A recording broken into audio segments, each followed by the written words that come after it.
Om Namah Shivaya. Hello my friends, I am Sri Subrata, a scholar, a creative writer and a lover of Indian spirituality. This is my second video, and in the first video perhaps you all know that we talked about something regarding even a thought, even more than thought. But at the outset, I must say one thing very, very clearly, that I have a peculiar standard of calling him an Indian.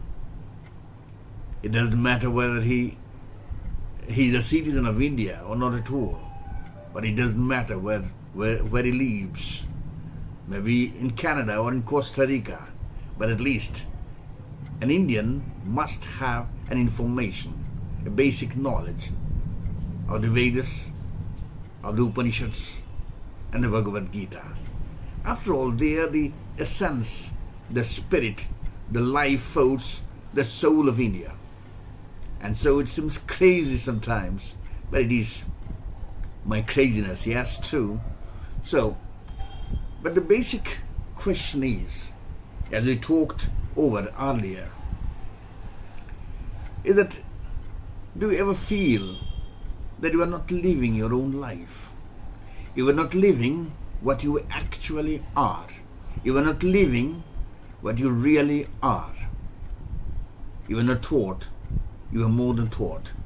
You are not image. You are more than image. You are no African American. You are more than that. Nor you are an Asian American. Neither you are a Hindu, no Muslim, no Christian. You are more than that. You are a part of humanity.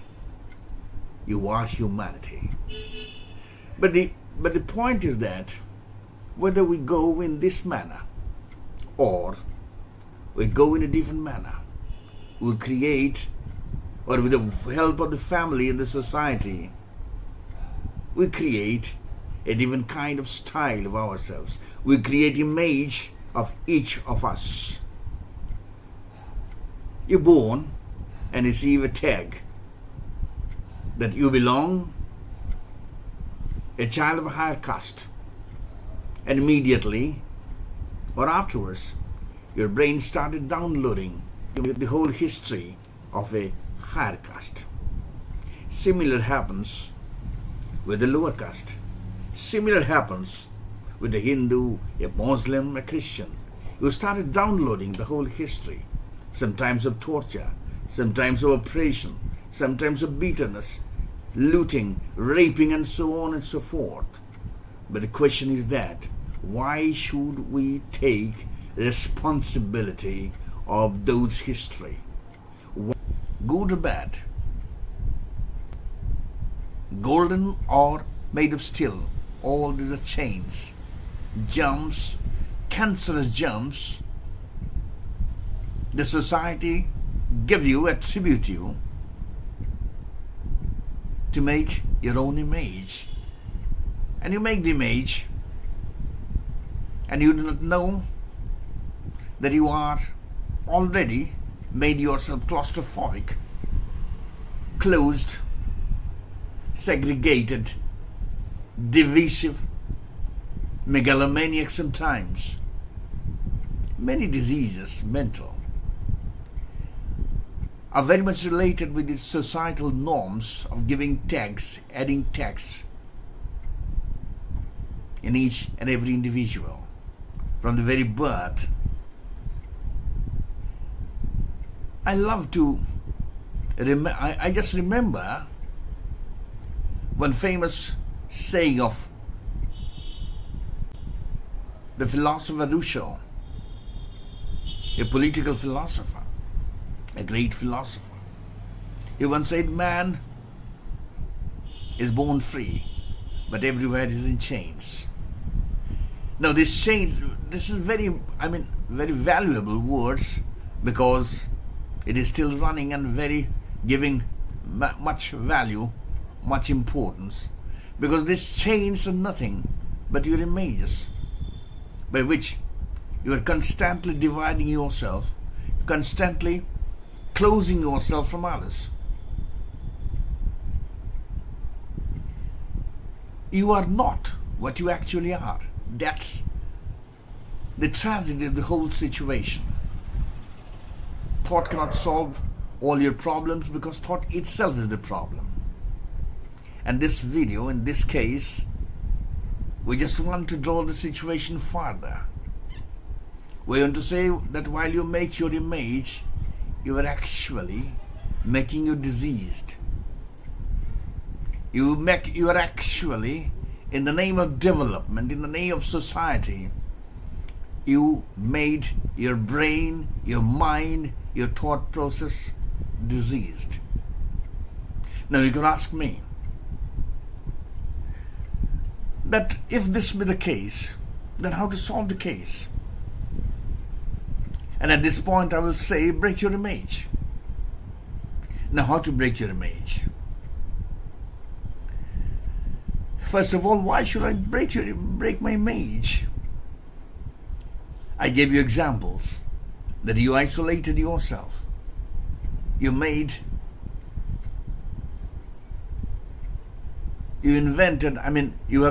given the social cancerous germs of competition, comparison, ambition, and they are all connected with this or that kind of disease. Let me tell you, when you take ambition, it leads to frustration and megalomania. When you take isolation, you take the disease of depression. When you take loneliness, you take the disease of mania, this and that kind of mania. When you take comparison, competition, you take the case of anxiety and fear. When you take history, you are taking ruthlessness, hatred, and criminal behavior. Now, these are all given by the society. Remember that. And this life, what you are taking, you are actually bearing. You are in the process of, behaving with that life, with that kind of image. Is this your real life? Are you in any way responsible for this kind of life? For example, you are a Muslim, or say a Christian, and immediately your history says that once you were imperialist force, imperialist power. A Muslim, you know all that. It's the whole story. The ISIS, the murders, the mayhems, the lootings, the terrorism of the recent kind. You know all that. And you will be responsible for all these kind of history. The history, whenever you said that you are a member of that community, a member of that religion, you immediately take the responsibility, or immediately become, you are sharing that history. Are you responsible for that in any way? I'm sure that you are not. You should not be. It may be sometimes, you may feel that, once I was a ruler. I was the ruler of the many states. I ruled many states and so on and so forth. You may feel proud of it. But remember, after all, it's the damage of your brain.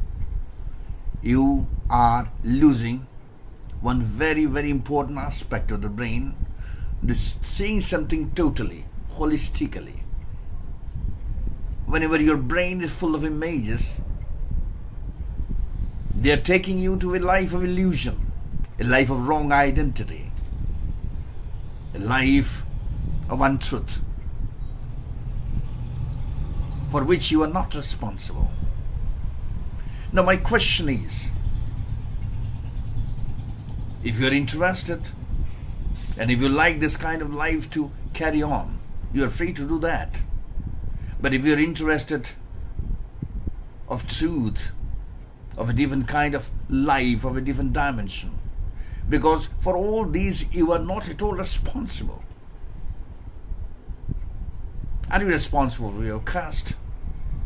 Are you responsible for your economic standard? Are you responsible? For division that has been created by the economic standard. How they are making differences, groups, and all that. Now, these are all derivations of image, of thought process. If you are interested, if you like this kind of life, it's okay. If you do not like, if you want to be spiritual, you must be sannyasi. In the sense, a seeker of truth.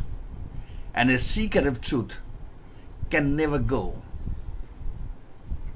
with images, because images are barriers. They are burdens of your life, burdens of your brain, burdens of your judgments. Ladies and gentlemen, my friends, I just want to quote one very important, very nice verse from a renowned philosopher, a world teacher. He once said, live timelessly in time. Now, if you are aware about that and you will suffer that, I can give you one example. Very recently, you must have heard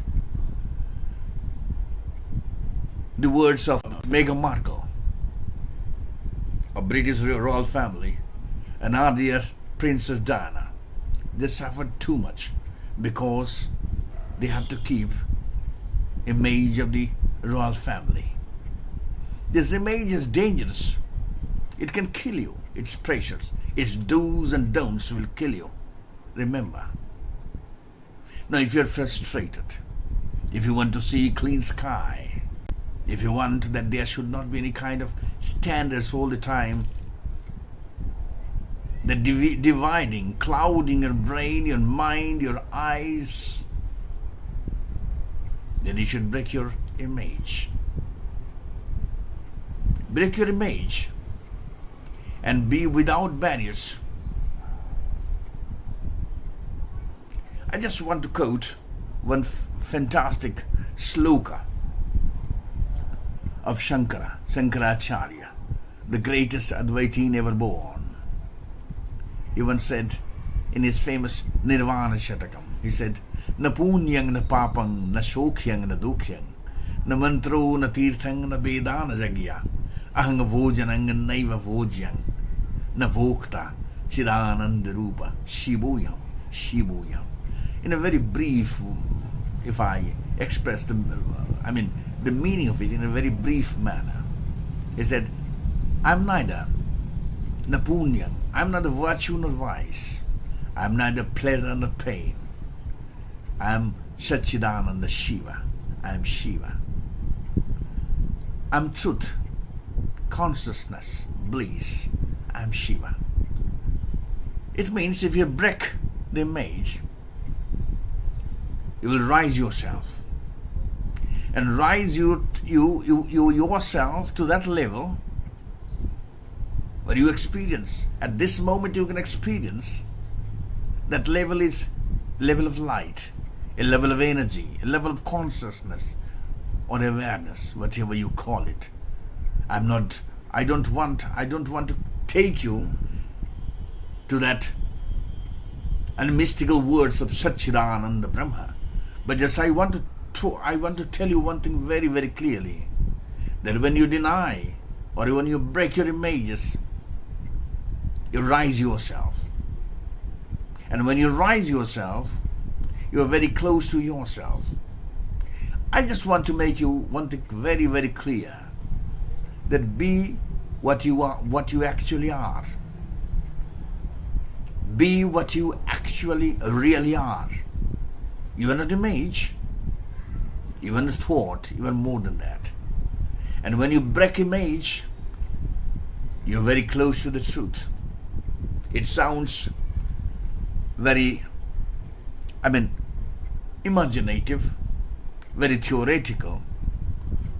But I will request you just to find out how image destroy your life. The life of the society, life of the whole community.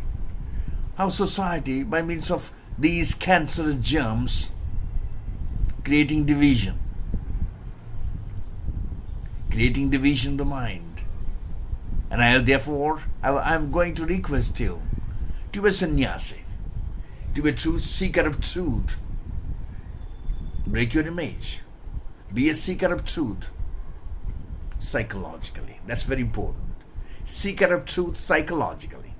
I'm not telling you go and take a robe of this color or that color, make a tilak, or go to bath in Ganja. In the Ganja, it's not at all. Make yourself sannyasi, a seeker of truth psychologically. And if you can do that, that's sufficient for yourself, for the society, and for the world too. Thank you very much for listening me. See you again. Hare Krishna.